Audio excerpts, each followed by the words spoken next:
fue atrapado y sigue viviendo entre nosotros? Tenía solo 6 años aquella noche. Era un día normal.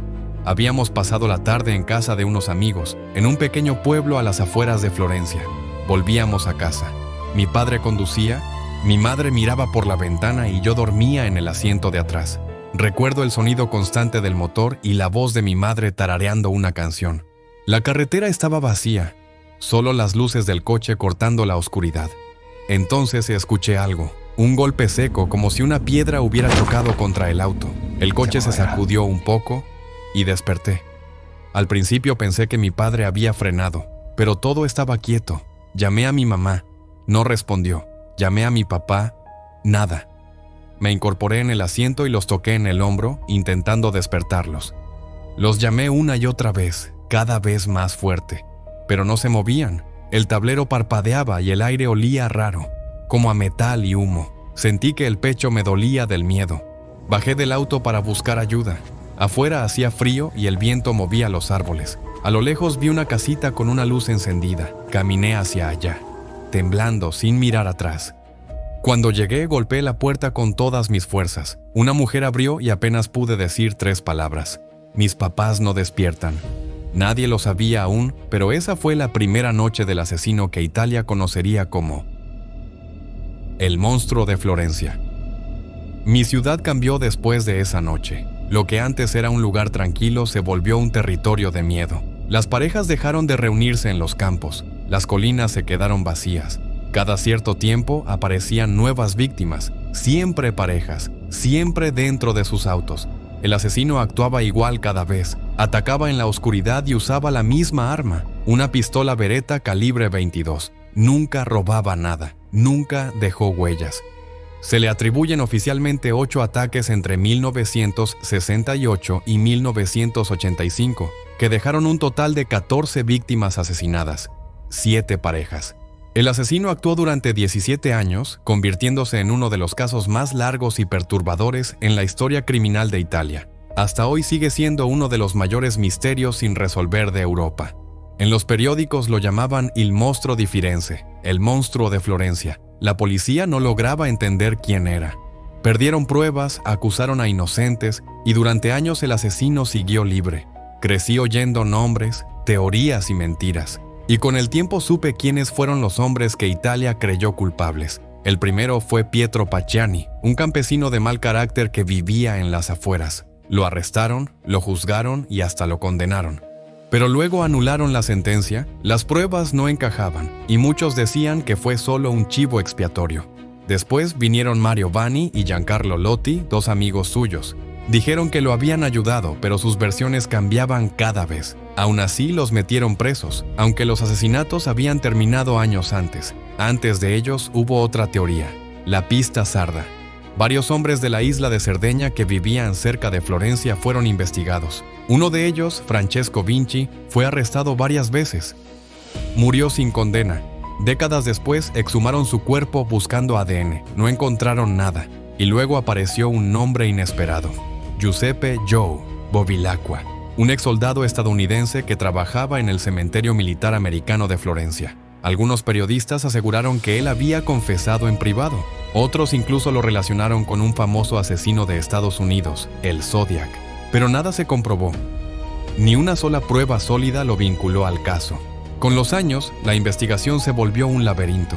Testigos confundidos, juicios mediáticos, pistas falsas. El monstruo nunca fue identificado. La policía elaboró un perfil del asesino. Un hombre italiano de unos 30 o 40 años, reservado, metódico y con conocimientos de armas o formación militar. Vivía solo o con familiares mayores. Llevaba una vida normal, pero escondía una profunda represión y resentimiento hacia las parejas jóvenes. Era un asesino organizado, calculador, que planificaba cada ataque y no dejaba huellas. Su motivación no era el placer inmediato, sino el control, el poder y la sensación de dominio absoluto. Para los peritos no mataba por impulso, lo hacía para equilibrar su propia oscuridad. Con el tiempo los investigadores descubrieron que los ataques no eran simples asesinatos.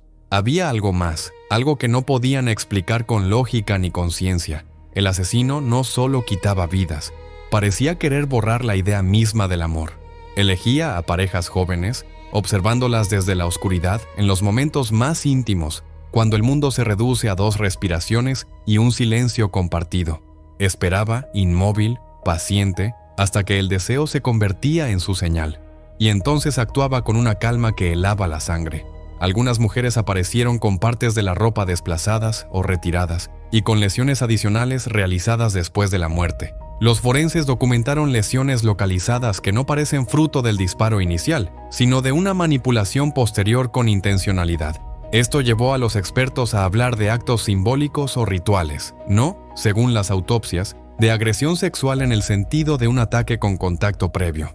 En resumen, hubo manipulación post-mortem dirigida a ciertas zonas del cuerpo y en algunos casos la ropa estaba alterada. Los informes hablan de marcas o escisiones realizadas tras la muerte sin reproducir detalles gráficos. Las escenas que dejaba atrás no eran solo pruebas del crimen, eran mensajes, advertencias. Cada detalle parecía planeado para incomodar, para hacer que cualquiera que los viera entendiera algo. El asesino no soportaba la cercanía, ni la ternura, ni el contacto. Lo que él no podía tener, lo destruía. El arma del crimen, la Beretta .22, jamás fue encontrada.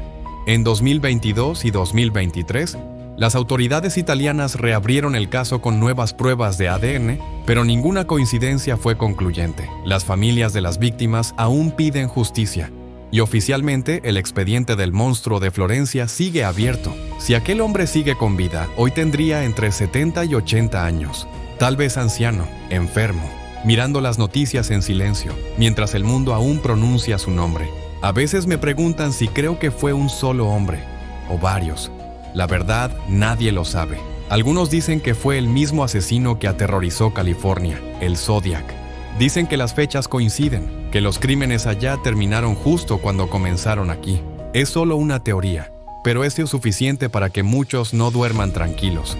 En 2024 y 2025 surgió una pista que despertó de nuevo la esperanza. Los técnicos descubrieron ADN desconocido en balas del último crimen de 1985, pero hasta ahora ese rastro aún no ha llevado a una condena definitiva. Hoy, mientras el mundo espera respuestas, el monstruo de Florencia sigue siendo un nombre sin rostro. Han pasado más de 50 años desde aquella noche. Yo sigo viviendo en Florencia. Todavía sueño con esa carretera, con las luces del coche, con el silencio, porque el monstruo nunca fue atrapado, y yo sobreviví para contarlo. Suscríbete, subscribe now, dale like, hit the like button. Más historias te están esperando.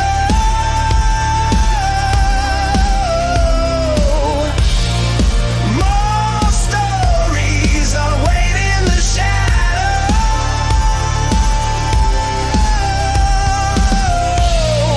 No te vayas, stay with me. Sobreviví